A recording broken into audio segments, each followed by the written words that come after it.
time. Okay, so let's go jump back into the Bible for a minute. So we already know that there's a Haarp establishment in a place called Exmouth, which is a connection between Saturn and Haarp. Okay, let's go back and look at the story of Noah. Okay, the story of Noah. The story goes, you've all heard it, I'm sure. So God told Noah, look, build an ark, because I'm going to flood the world. There was really no rain before that because the ozone was thicker, it was misty, people didn't know of rain. I'm not so sure that this was even really a flood like what they think, because what I'm about to tell you, it just doesn't make sense.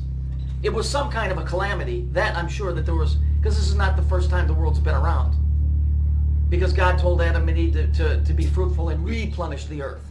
And if you jump into the book of John, it says, they use the word tohu babohu, which is the world was made void, and the world was made again.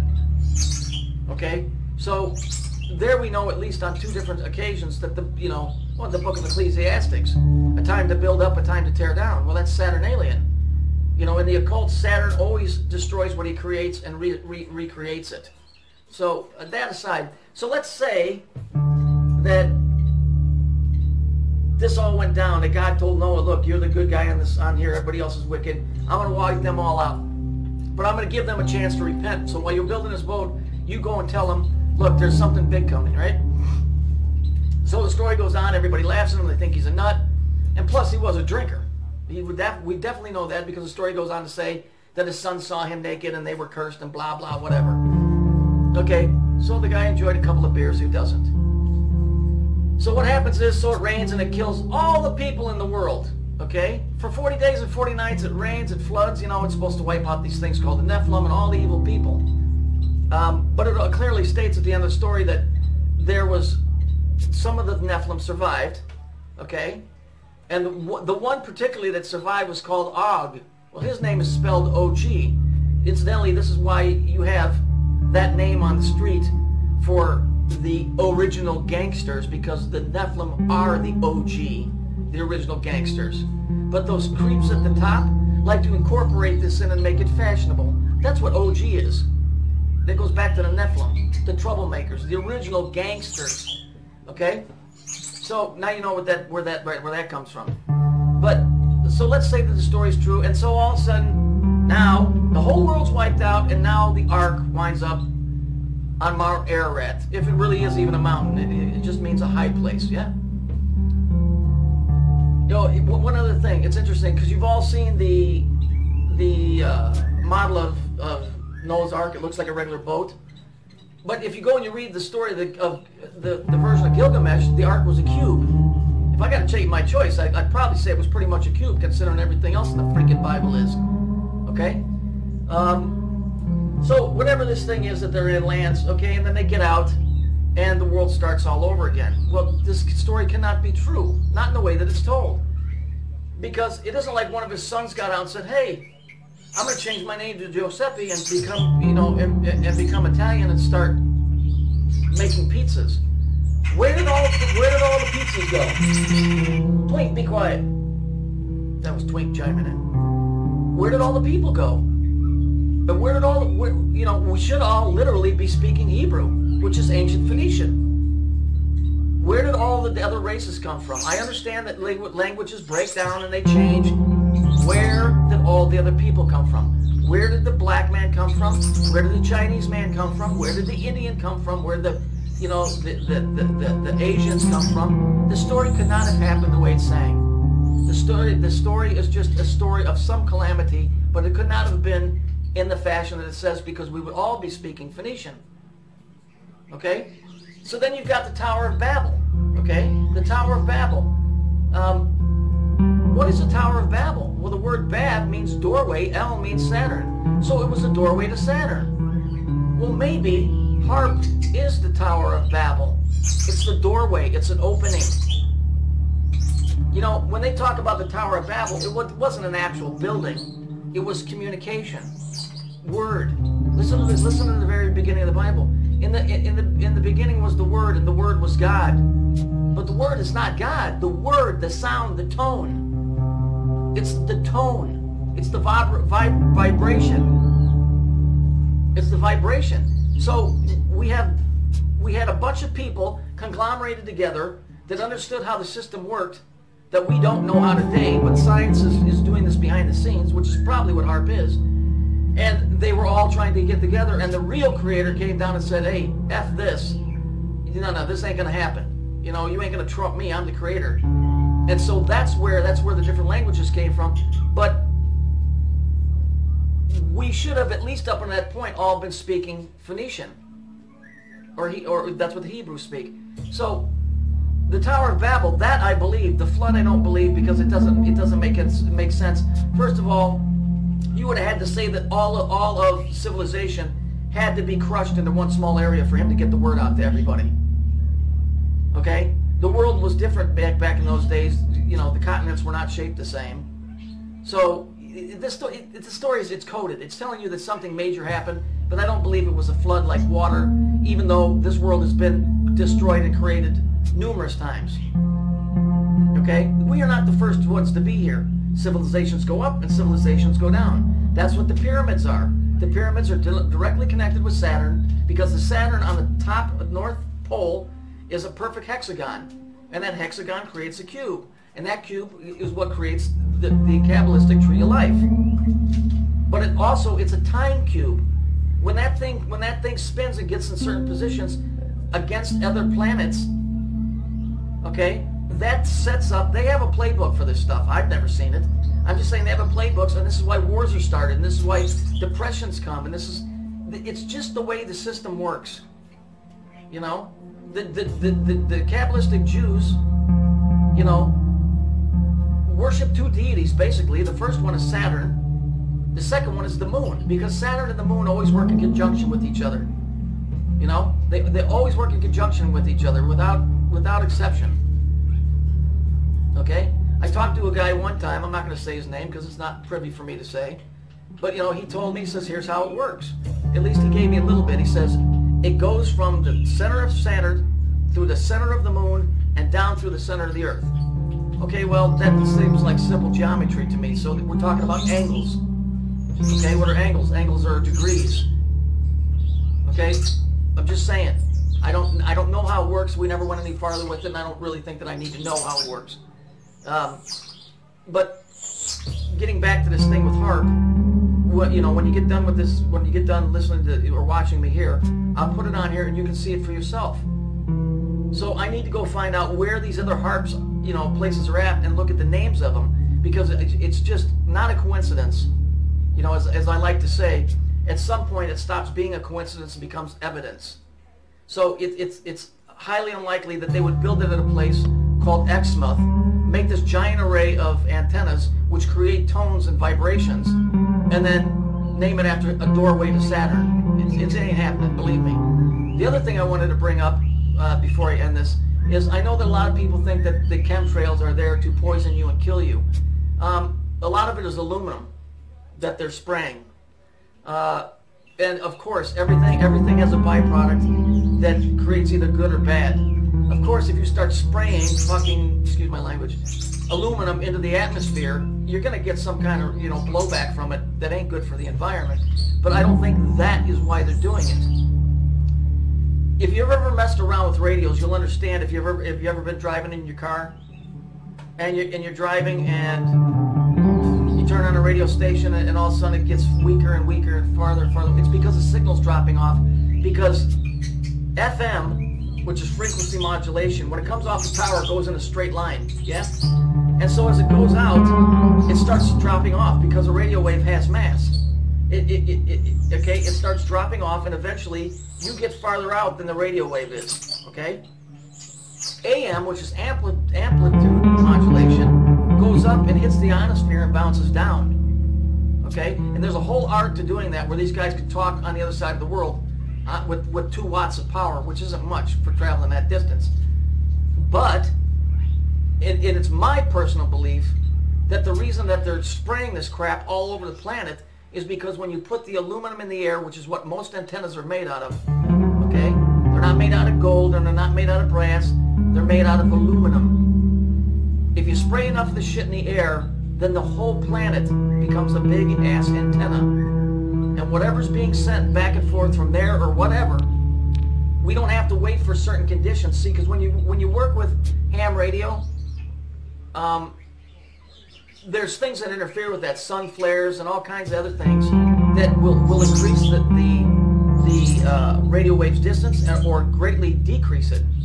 So if we make the whole planet an antenna through the air, we don't have to worry about that stuff, because no matter where we transmit, it's going to go into the bigger antenna, which is now into the atmosphere of the Earth, and that information will get through. That's what I think is what they're spraying the aluminum for. Okay? So you have Bab-El, doorway to Saturn. It's an antenna. Okay? What do you do with antennas? You talk, you speak.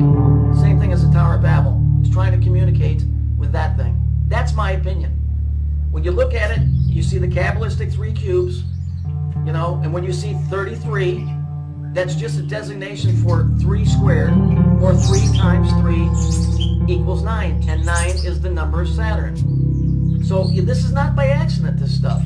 So I'm just going to wrap it up with that. You know, I know that this world's had many calamities, but you know, the story of Noah does not make any sense. First of all, how would he have gone around the world to tell everybody? Number 2, when they got off, you know, yes, languages break down, but you know, just because a language breaks down doesn't mean a guy goes from being white to being black, or being, you know, Jewish to becoming Chinese.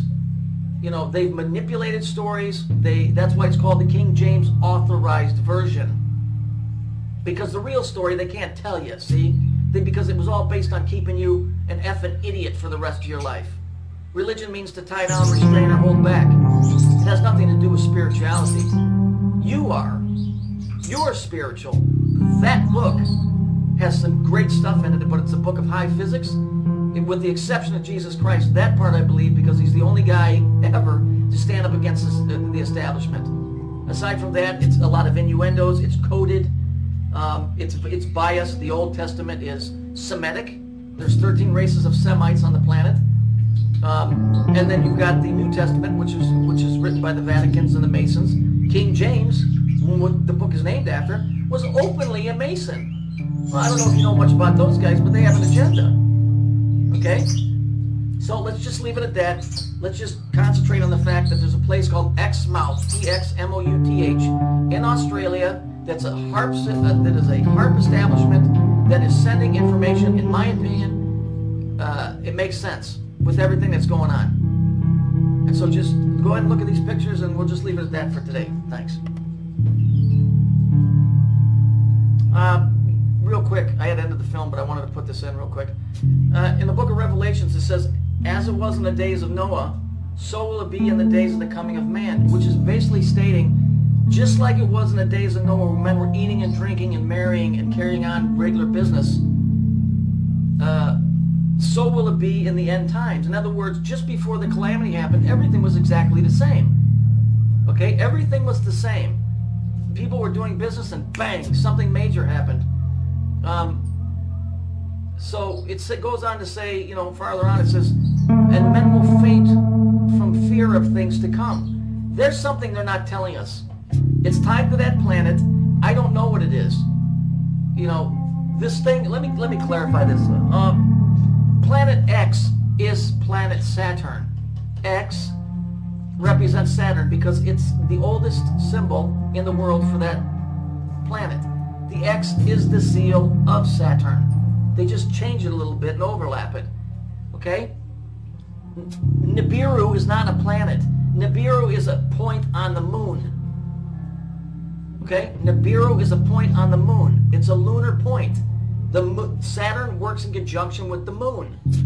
You can go look at any Jewish website, and you'll see they'll show Saturn, then they'll show the moon, and then they'll show the Earth. Okay? I remember one that it was absolutely fabulous the way they did it. It started out, you flew through Saturn, you flew through the moon, and you flew right through the Earth. Just like that guy told me how it works. Nibiru is a point on the moon. Saturn is planet X. Planet X is the destroyer. It's already here. That's why things are going so badly. Because there's a timetable that the men that have the ancient playbook, basically, know when these things are in certain positions, certain things have to happen. That's why I keep telling you, this banking scandal is really a scandal because it doesn't exist. They're pulling the money back and saying, oh, there's just all these troubles. There are no fucking problems. It's all based off of a playbook that goes back thousands of years. It's how they control the populations. You know, let me just get back to this real quick. What happened to all of those people? Where did these people go that supposedly perished? You know? It's a scary thought. What's up there on Saturn that's so freaking important? That we have to keep in communication with it, that we have to name all of our products after it, that we have to have it on all of our logos, it has to be in our songs, that it has to be on our military weapons. I mean, it clearly says in Genesis that the fallen angels are the ones that taught women the art form of divination, how to speak with familiar spirits, and they're the ones that taught man how to make war. So Jesus said, I'm not the ruler of this world, I come from another place. So well, then that just leaves Saturn or Satan. Okay? But the God of the Old Testament is Yahweh, and Yahweh and Yahoo are the same dude. Interesting. Remember the video I did? Yahoo on the PC? Always wants a blood sacrifice. Well, what does he want a blood sacrifice for? Why does he need that? I only can come up with one conclusion. Because in Christianity, the soul is it's your spirit. Yeah? And when you die, that spirit exits and it goes on to either hell or heaven. But in a lot of religions, that's not the case. In a lot of religions, your blood is your soul because it is the life force. Okay? And there's been numerous religions that have to do with the drinking of blood. Okay? Now this even gets weirder because when you get into Revelations, it says the beheading of the Christians, and it says that the blood will be at the height of a horse's neck. You know? I mean, I don't want to get too weirded out on this because it's even scary for me to think about. You know, but blood is an energy. It's a force. You know, that's why this whole thing is very, very bizarre. Do they need us for something? Is there something that needs our blood? You know, these FEMA camps with these coffins that'll hold 4 people. You know, what is that? What, are those coffins? I mean, why would they actually put you in that to bury you in that? All they got to do is like they did in World War II. They dig a big ass hole and they throw your body in it. They don't pack you nicely in these things that'll hold 4 bodies to put you in the ground. Sounds more like a shipping crate to me. I don't know. I'm just saying. If you're going to commit mass murder, you're not going to worry about giving last rites. You're just going to kill them, throw them in a big ass hole, and bury them. But if you had to send them somewhere, well, then you have to have a container. I don't know, man. I don't want to weird you out. I'm just thinking out loud, basically. There's something going on here, real big. The story of Moses or Noah and all of those people that disappeared. It doesn't make sense. FEMA is not going to spend money to contain people. You know, if there's going to be this mass calamity, it ain't going to happen. Go watch any Holocaust video and you'll see the tractors pushing the dead bodies into big holes and then burying it. They didn't put them in caskets and then send them home. You know, which brings me to my next point. I know this video is getting long, but let's just think for a minute. The word Holocaust is always assumed to be a big, mass, terrible, whatever. But that's not what it really means. The first time it's used in the Bible when, I believe it's in Genesis, where God told Cain and Abel to bring their holocaust unto the Lord. Okay? Cain and Abel had to bring their holocaust unto the Lord. A holocaust, if you go look at the definition, is a burnt sacrifice or offering.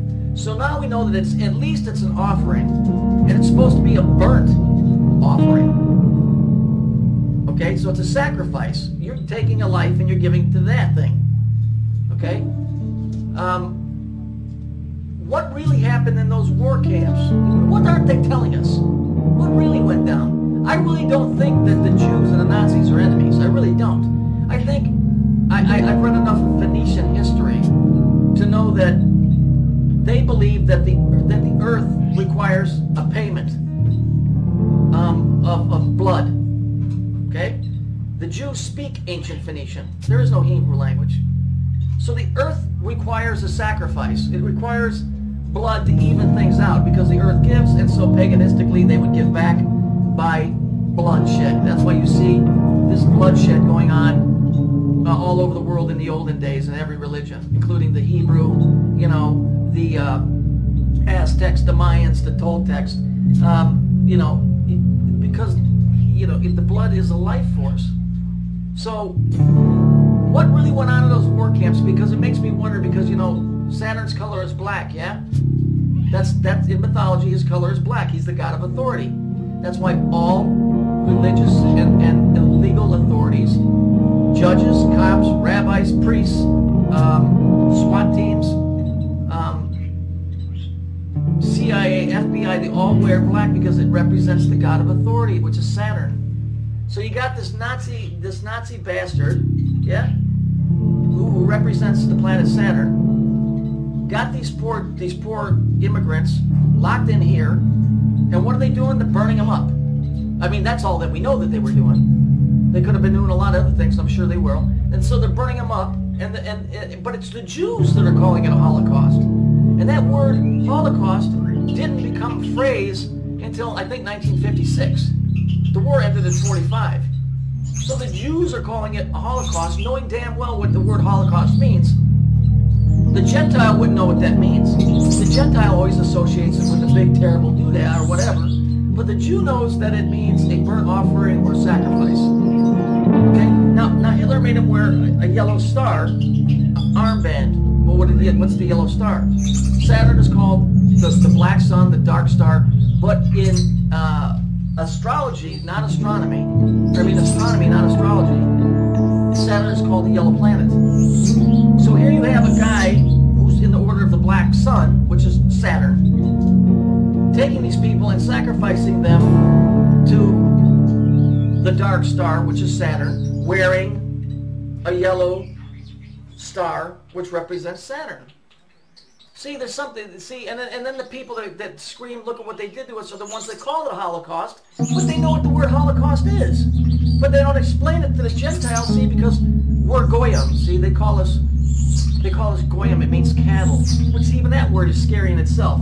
You have all these people that disappear, and they tell you it's a flood, yeah? You got all these people that disappear, and they say it's a flood, but what is it? What we don't know, we don't really know what happens. But they're calling them cattle. Yeah? Well, are they calling us cattle because we're stupid, or are they calling us cattle because we're a food source? You know? I mean, all of this, it's all weird. As it was in the days of Noah, so will it be in the coming of man. What is coming? What is coming? Why are they calling it a Holocaust? Where did these people go? You know? It doesn't make any sense. I'm telling you, there's a big part of this puzzle that they ain't told us, but I guarantee you, that ball, or whatever that is what's behind all of this. This is something that's very ancient and been very, very well hidden. All right, that's it. That's all the talking I'm going to do.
you.